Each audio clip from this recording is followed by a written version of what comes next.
Frozen 5-minute stories.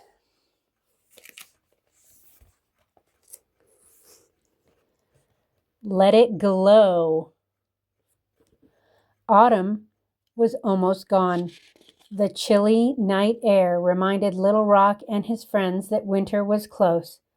They had to find Grampy and get Little Rock's tracking crystal to glow before sunrise. Then he could participate in the Troll's Level 1 crystal ceremony. "I'll bet there is a great clue just around the bend," said Kristoff. Little Rock smiled. "Let's get tracking." Little Rock hunted for clues as the group headed up the mountain. Suddenly, he noticed a funny-looking bump under the snow. He quickly dug down deep. "Look," he said, popping up with an axe and a rope. "I tracked some important stuff."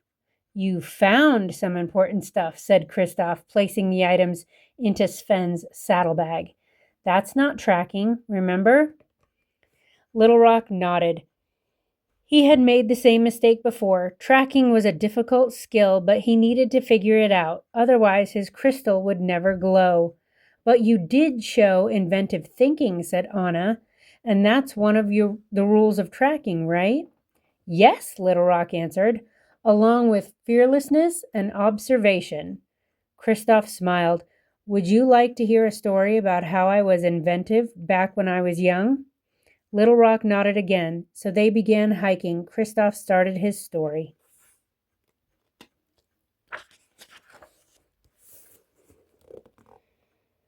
"When I was a kid, Sven and I were out harvesting ice one night. The northern lights were super bright, and they were reflecting on the surface of the frozen lake. Sven was going crazy trying to catch the reflections, and he finally caught one with his tongue. Oh no, look, his tongue stuck to the ice. Sven groaned in embarrassment while everyone else giggled. I tried pulling him and pushing him, but nothing worked. His tongue just stretched and stretched. I had to come up with an idea. I had to be inventive. So I grabbed a teeny tiny ice pick," Kristoff grinned, "and I chipped away at the ice very gently all around his tongue until a little circle popped out. Sven pulled the ice into his mouth and it melted. Then he was free. Sven gave me a big, icy cold lick across the face, and we sat there staring up at the colorful lights in the sky." Little Rock laughed. "You guys have such great stories about the northern lights. I wish I had a good story to share."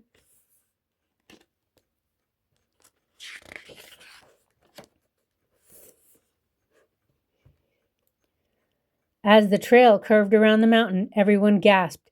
It ended at the base of a giant waterfall. There, Anna spotted a mossy cloak. Everyone agreed it was Grandpappy's. "He must have dropped it as he climbed up the cliff," said Elsa. They gazed up, wondering how they would do the same. Sven put his tongue in the rushing water. Then he did it again. Kristoff understood. "He's suggesting Elsa freeze the waterfall," he explained.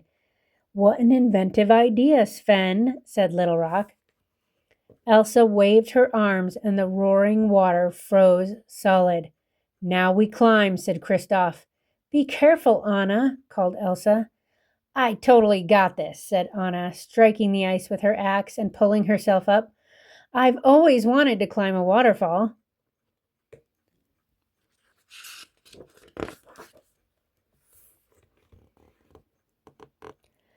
When Anna and Kristoff made it to the top, they threw the rope down. Elsa tied it around Sven and helped Olaf sit on Sven's head. Once Sven and Olaf reached the top, they hoisted up Little Rock. But before they could throw the rope down again, Elsa had used her magic to build stairs. When they asked her why she hadn't done that in the first place, she explained, "You were so excited to climb the waterfall. I didn't want to spoil anyone's fun." Oh, geez. From the top of the falls, they followed the trail as it climbed higher and higher. Soon the air became thick with fog, and although Little Rock was nervous, he kept going. When they reached the mountain peak, a figure appeared in the mist. Who do you think that is? Little Rock ran over and threw his arms around it. "Grandpappy!" he exclaimed. Everyone stood still, surprised. Kristoff cleared his throat and gestured toward the real Grandpappy. Little Rock was confused. He looked at the moss-covered rock he was hugging and then back at Grandpappy. "I found him!" he exclaimed, running towards Grandpappy and giving him a giant hug. "I tracked you!" "Hello, Little Rock," said the kindly old troll. Little Rock anxiously pulled out his tracking crystal and his face fell. The crystal was still dull. "It's because I'm not very good at tracking," Little Rock sighed. Then he explained he would never have found Grandpappy and the other trolls without his friends. "If anyone here has earned a tracking crystal, it's all of you, not me. I needed you, my friends, to get here."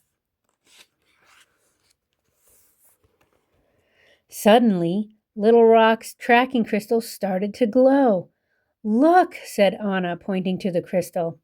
"But I didn't earn it," said Little Rock. Grandpappy nodded. "Actually, you did. You figured out what it takes to be a good tracker."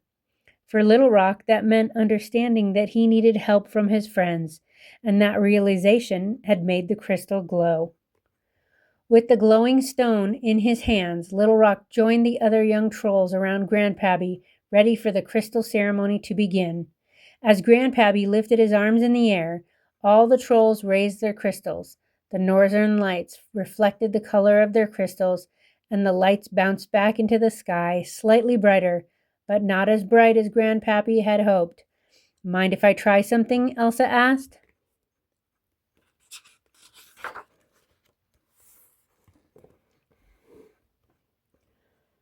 Elsa waved her arms and her magic curled into the sky, creating a giant snowflake.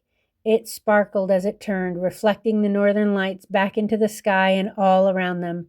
Olaf hopped with excitement. Elsa and Anna's dresses shimmered too. "Well now," said Grandpappy, "that is so much better."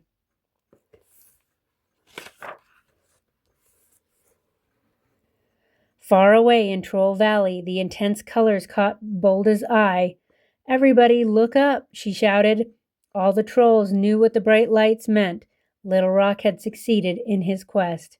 Thanks to the level 1 trolls, the northern lights were shining strongly again, providing everyone below with magical memories. The end.